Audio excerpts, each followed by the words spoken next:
Capítulo 4. Um sonhador que desejou mudar os fundamentos da ciência e contribuir com a humanidade.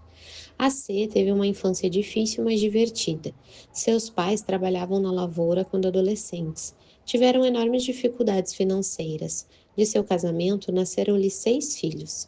Nos primeiros anos, todos dormiam no mesmo quarto, numa pequeníssima casa.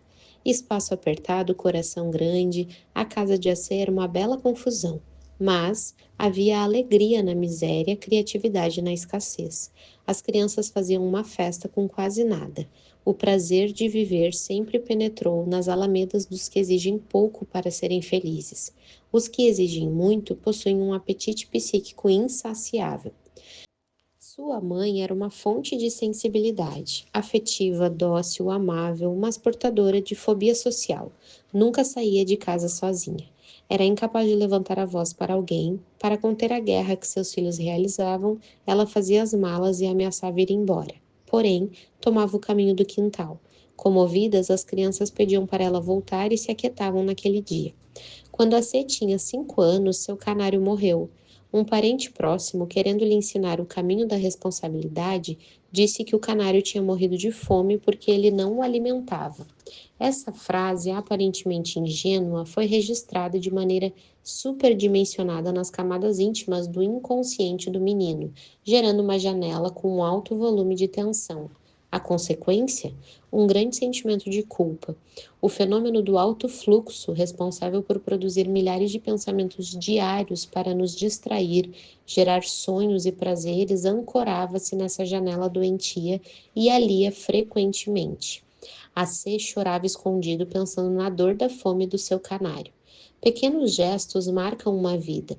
Palavras dóceis também podem ser cortantes. Não há pais que não errem tentando acertar. Quantos professores angustiam seus pequenos alunos com atitudes impensadas? Mas quem não fere quem ama? Somos culpados sem ter culpa. A melhor atitude quando erramos é reconhecer o erro e pedir desculpas. Assim, ensinamos os pequenos também a errar e a se superar. Para as crianças, pior do que crescer com conflitos é crescer na ausência completa deles. É crescer sem dificuldades, super protegidas. Dessa forma, não adquirem defesas para sobreviver na sociedade estressante. Nunca a juventude de classe média e alta foi tão poupada e nunca se tornou tão insatisfeita e ansiosa. Por diversos motivos, a C cresceu hipersensível. Pequenos problemas causavam um impacto grande no território da sua emoção. Mas as dificuldades da vida, os atritos com os irmãos, as brincadeiras nas ruas estimularam sua personalidade. Tornou-se dinâmico, arrojado, impulsivo e criativo. Sonhando com as estrelas. O jovem detestava a rotina dos estudos. Vivia distraído, desconcentrado, desconectado da realidade.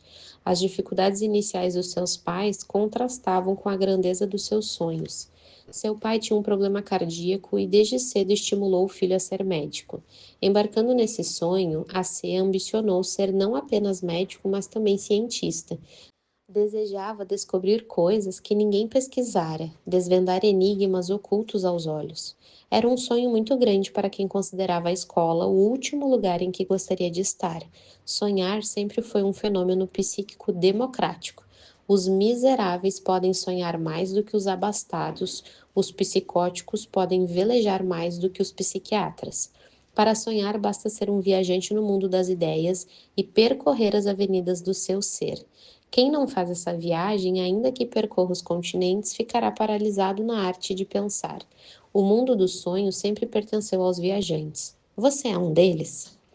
A C era famoso por comportamentos que fugiam ao trivial. Era sociável e afetivo, mas marcadamente irresponsável. Gostava de festas e poucos compromissos. Sabe quantos cadernos ele teve durante os 2 primeiros anos do ensino médio? Nenhum. Muitos dos seus colegas eram estudantes exemplares. Ele era um desastre. Raramente copiava a matéria dada em aula, a não ser quando, num caso extremo, pedia uma folha emprestada. Não levava livros nem cadernos para a escola, levava apenas a si mesmo e ainda assim estava lá apenas fisicamente. Seus professores eram ilustres, mas ele era um estranho no ninho. Não se adaptava ao sistema escolar. Usava roupas bizarras, seu cabelo vivia revolto, tinha obsessões. Uma delas é que não gostava da própria testa, achava-a comprida demais. Vivia tentando encobri-la com mechas dos cabelos. Distraído com suas ideias e com suas manias, andando pela rua, certa vez trombou com um poste. Ficou tonto, quase desmaiou. Apesar de suas trapalhadas, era um jovem divertido. Tão divertido que, junto com um amigo, fazia serenatas de madrugada com seu violão. Só que nem ele nem um amigo sabiam tocá-lo. Resultado, o som era tão ruim que as moças nunca acendiam a luz do quarto para mostrar que os ouviam. Quando dizia que queria ser médico, muitos davam risadas.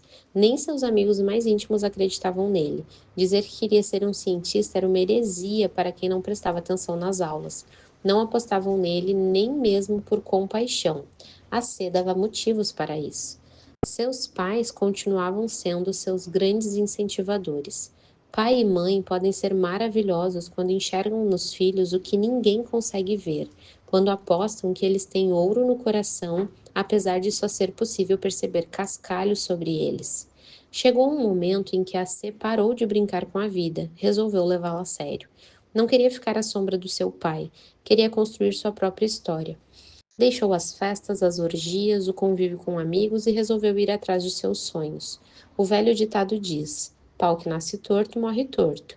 Aos olhos de muitos, ele estava condenado a ser um fracassado. A C, porém, não era um pedaço de pau, mas um ser humano que, como qualquer outro, possuía um grande potencial intelectual represado. Exercitou sua capacidade de pensar e escolheu seus caminhos. Tinha grandes sonhos e o que lhe dava uma belíssima perna para caminhar. Agora precisava de outra perna, a disciplina. Teve que disciplinar a si mesmo para transformar seus sonhos em realidade. Resolveu estudar seriamente. Pagou um preço caro, deixando muitas coisas para trás. Sacrificou horas de lazer. Estudou mais de 12 horas por dia para entrar na faculdade de medicina. No começo tinha vertigem e sentia-se tonto, mas perseverava. Seus sonhos o animavam, refrigeravam seu cansaço. Os mais íntimos estavam céticos, outros ficavam perplexos com sua disposição. Ou ele prosseguia ou se entregava. Era mais fácil entrar numa faculdade menos exigente. Todavia, desistir era uma palavra que não estava no dicionário de AC. Para alguns, seu projeto era loucura. Para ele, era o ar que o oxigenava. Quando ninguém esperava nada dele, eclodiu na terra estéril. Entrou na faculdade de medicina. Ele parecia um jovem alienado, mas no fundo sempre fora um questionador de tudo que via e ouvia. Na faculdade de medicina não foi diferente. Não engolia as informações, procurava digeri-las. Às vezes tinha indigestão intelectual e arrumava alguns problemas por sua ousadia em pensar. Raramente aceitava uma ideia sem questionar seu conteúdo, ainda que não tivesse muitos elementos para julgá-la. Sua memória não era privilegiada, mas tinha uma refinada capacidade de observação, um desejo ardente de fugir da mesmice e criar coisas originais. Era tão crítico que às vezes discordava de seus professores de psiquiatria e psicologia. Sua atitude era intrépida. O resultado? Escrevia a matéria em seus cadernos de forma diferente da que era ensinada. Como pode um mero estudante discordar de cultos professores?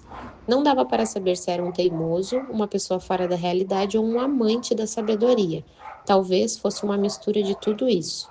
Pouco a pouco, ele desenhou na sua personalidade três características que estão escasseando atualmente: a arte da crítica, a coragem para pensar e a ousadia para ser diferente. O medo de pensar diferente tem engessado mentes brilhantes. Muitos profissionais, empresários, executivos, estudantes têm asfixiado suas ideias debaixo do manto da timidez e da insegurança. A inteligência sempre precisou do oxigênio da audácia para respirar. Um acidente emocional. A C superava o estresse das provas e as dificuldades da vida com facilidade. Nada parecia abalá-lo exteriormente. Todavia, não conhecia as armadilhas da emoção. Até que nas férias do segundo para o terceiro ano, experimentou o último estágio da dor humana. Teve uma crise depressiva. Depressão era a última coisa que as pessoas achavam que ele poderia ter. Era sociável, estruturado, seguro, destemido e apaixonado pela vida. Mas Seus conflitos internos, os pensamentos perturbadores e a influência genética, sua mãe tinha depressão, o levaram ao caos emocional. A carga genética não determina se uma pessoa terá ou não depressão. Apenas em alguns casos, ela pode gerar uma sensibilidade emocional exagerada que faz com que pequenos problemas causem um impacto interior grande. Entretanto, a educação e a capacidade de superação do eu podem fazer com que pessoas hipersensíveis aprendam a se proteger e, assim, evitar o risco da depressão. A C não tinha aprendido a proteger suas emoções, nem sabia que isso era possível. Deprimiu-se. Chorou sem lágrimas, mas ninguém percebeu sua crise. Ele a escondeu dos colegas e dos íntimos. Como muitos, tinha medo de não ser compreendido, receio de ser excluído. Preferiu silenciar a dor que gritava no território da emoção. Seu comportamento foi inadequado e gerou riscos desnecessários, pois a depressão é uma doença tratável. Nosso jovem andava cabisbaixo e angustiado. Não entendia o que era uma depressão, suas causas e consequências, pois ainda não tinha aulas de psiquiatria sobre o assunto. Só sabia que sentia uma profunda tristeza e aperto no peito. Sua mente estava inquieta, seus pensamentos acelerados e pessimistas. Não era amigo da noite nem companheiro do dia. Tinha insônia e desmotivação. A alegria despediu-se dele como as gotas de água se dissipam no calor. Os amigos estavam próximos, mas inalcançáveis. Sentia-se ilhado na mais profunda solidão. Nada o animava. O jovem extrovertido e seguro fora derrotado pela pior derrota, aquela que se inicia de dentro para fora. Perdeu a guerra sem nunca enfrentar uma batalha, a guerra pelo prazer de viver. Todavia, quando a esperança estava cambaleante, algo novo surgiu.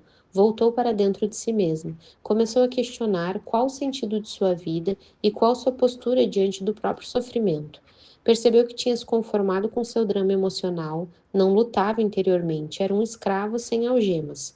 Percebeu ainda que tinha sufocado seus sonhos, o sonho de ser um cientista e de ajudar a humanidade. Então, resolveu deixar de ser vítima da sua miséria psíquica e tentar ser líder do teatro de sua psique. Começou a seguir a trajetória de Beethoven, de Martin Luther King, de Abraham Lincoln e de todos os que não se conformaram com seu cárcere psíquico. Decidiu ir à luta contra o pior inimigo, aquele que não se vê. Empreendeu uma batalha dentro de si mesmo. Procurou perscrutar seu caos e entender os fundamentos da sua crise. Criticava sua dor e questionava seus pensamentos negativos.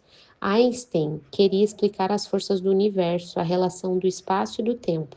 A C queria, em seu desespero, explicar as forças que regiam o caos no campo da energia psíquica. Penetrou nos pilares do seu dramático conflito. Foi muito audacioso. Nessa trajetória, entendeu que quando as pessoas estão sofrendo e precisam mais de si mesmas, elas não se interiorizam, se abandonam. Você se abandona em momentos difíceis? Percebeu que as sociedades modernas se tornaram um canteiro de pessoas que fogem de si mesmas, estão sós no meio da multidão, nas escolas, nas empresas, nas famílias. A C aprendeu rápido uma grande lição da inteligência. Quando o mundo nos abandona, a solidão é superável, mas quando nós mesmos nos abandonamos, a solidão é quase insuportável. Nasce um grande observador. Assim, embora imaturo, não se autoabandonou. Começou a ter longos diálogos consigo mesmo. Embora inexperiente, sua intuição criativa e o desejo ardente de superar seu secreto caos o levaram a descobrir uma técnica psicoterapêutica que revolucionaria sua vida e a de seus futuros pacientes: a mesa redonda do eu.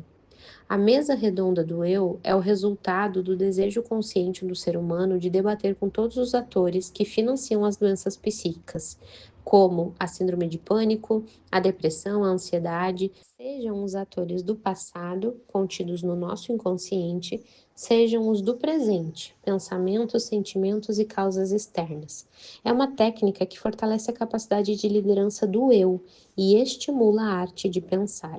Nessa técnica, o eu, como agente consciente, decide ser ator principal do teatro da mente e não mais ator coadjuvante, ou, o que é pior, um espectador passivo. Ele começa a libertar sua criatividade para criticar, confrontar, discordar e repensar as causas que financiam os conflitos, e para atuar contra os pensamentos negativos, as ideias mórbidas e as emoções perturbadoras geradas por esses conflitos. Essa técnica é um mergulho interior. A C usou para deixar de ser passivo. Ele reuniu, sem ter consciência inicial, as bases analíticas e cognitivas da psicoterapia que iria desenvolver. A primeira investiga as causas e a segunda atua no palco da mente. Essas duas bases estavam separadas na psicologia moderna. Nosso jovem debatia consigo as causas conscientes e inconscientes da sua depressão e, ao mesmo tempo, confrontava os pensamentos derrotistas. Passou a criticar sua submissão à depressão. Perguntava-se: por que eu estou deprimido? Onde tudo isso começou? Por que sou um servo das ideias que me angustiam? Discordo de ser escravo dos meus pensamentos? Não me conformo em ser passivo? Fazia um debate inteligente e seguro no teatro de sua mente. Gritava no silêncio. O resultado? Nasceu assim um refinado observador do funcionamento da mente, que pouco a pouco se tornou autor da própria história. A depressão não foi suficientemente forte para aprisioná-lo. Saiu mais forte, humilde e compreensivo. Seus sonhos se expandiram e voltaram a florir como um campo de girassóis nas planícies áridas da angústia, descobrindo que o tempo da escravidão não terminou. O transtorno emocional de AC o levou a enxergar a dor por outro ângulo. Entendeu o grande dilema exposto neste livro que os sonhadores sempre enfrentaram: a dor nos constrói ou nos destrói? Ele preferiu usá-la para se construir. A depressão foi um instrumento maravilhoso para humanizá-lo e torná-lo pouco a pouco um cientista da psicologia. Encontrou uma fonte de júbilo ao mergulhar dentro de si e descobrir como é fantástico pensar, como é fascinante existir, como é espetacular ter emoções, ainda que dolorosas. Nessa caminhada interior, reconheceu convictamente que somos os maiores carrascos de nós mesmos. Sofremos por coisas tolas, nos angustiamos por eventos do futuro que talvez jamais aconteçam, gravitamos em torno de problemas que nós mesmos criamos. Os conflitos intangíveis deixaram de assombrar. A C perdeu o medo dos monstros escondidos nos bastidores de sua mente. Enfrentou-os. Foi um grande alívio. Nessa escalada de investigação, compreendeu que um dos maiores erros da psiquiatria e da educação clássica é transformar o ser humano num espectador passivo dos seus transtornos psíquicos. Percebeu que treinar o eu para ser líder de si mesmo é fundamental para a saúde psíquica. Entendeu que a quase totalidade das pessoas tem um eu mal formado que não gerencia seus pensamentos nem protege sua emoção adequadamente. Ficou impressionado com o paradoxo do sistema social. Aprendemos a dirigir carros, organizar a casa, conduzir uma empresa, mas não sabemos dirigir nem intervir em nossas ideias e emoções tensas. Somos tímidos onde deveríamos ser fortes. Somos prisioneiros onde deveríamos ser livres. Perguntava-se com frequência: que ser humano é esse que governa o mundo exterior, mas é tão frágil para governar o mundo interior? Por estudar dedicadamente a construção da inteligência, a C começou também a compreender algo que o incomodou. O tempo da escravidão não terminou. Abraham Lincoln, Luther King e muitos outros lutaram contra a escravidão e a discriminação. Mas onde estão as pessoas livres? Ele começou a desconfiar que vivemos em sociedades democráticas, mas somos frequentemente sujeitos ao cárcere da emoção, do mau humor, das preocupações, com a existência da tirania do estresse, da ditadura da estética, da paranoia do status social e da competição predatória. As pessoas vivem porque estão vivas, mas raramente questionam o que é a vida, porque são tão ansiosas pelo que vale a pena lutar. Ele se perguntava: onde estão as pessoas cuja mente é um palco de tranquilidade?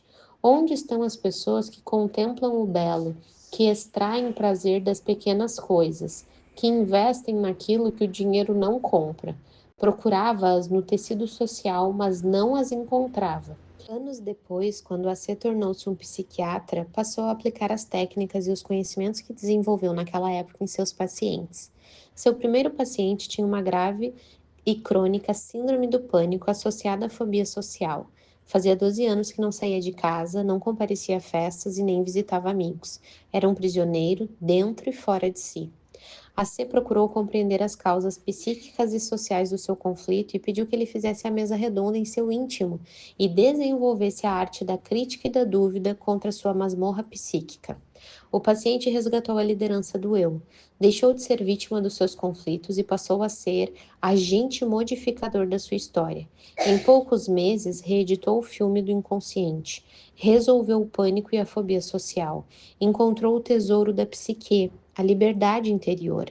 Experiências como essa levaram a C a entender que todo ser humano tem um potencial intelectual represado debaixo dos destroços das suas dificuldades, perdas, doenças psíquicas e ativismo profissional.